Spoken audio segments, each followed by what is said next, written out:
അപ്പോൾ അവളുടെ അച്ഛനെ നിനക്ക് വളയ്ക്കണം. അച്ഛനെ അല്ലടാ, മോളെയാ വളയ്ക്കേണ്ടത്. ആദ്യമേ അതിനെ അച്ഛനെ കയ്യിലാക്കണം. അതാണ് വേണ്ടത്. ഇവിടെ കിട്ടണം. അതിന് എൻ്റെ ഒരു ഐഡിയ ഉണ്ട്. പണ്ട് ഞാൻ നമ്മുടെ ഒരു സുഹൃത്തിനെ പറഞ്ഞു കൊടുത്തേ. അന്ന് എൻ്റെ താടിക്കിട്ടൊരു തട്ട് കിട്ടിയെങ്കിലും സാധനം മറക്കി അവന് പെണ്ണിനെ കിട്ടിയെന്ന്. അവളുടെ അച്ഛൻ സ്ഥിരമായിട്ട് ഈ വഴി വരുമെന്നല്ലേ നീ പറഞ്ഞത്?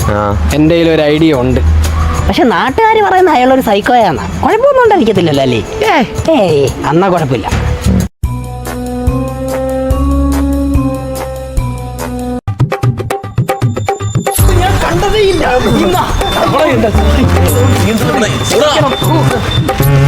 ഇപ്പൊ ഞാൻ ഇല്ലായിരുന്നെ കാണായിരുന്നു.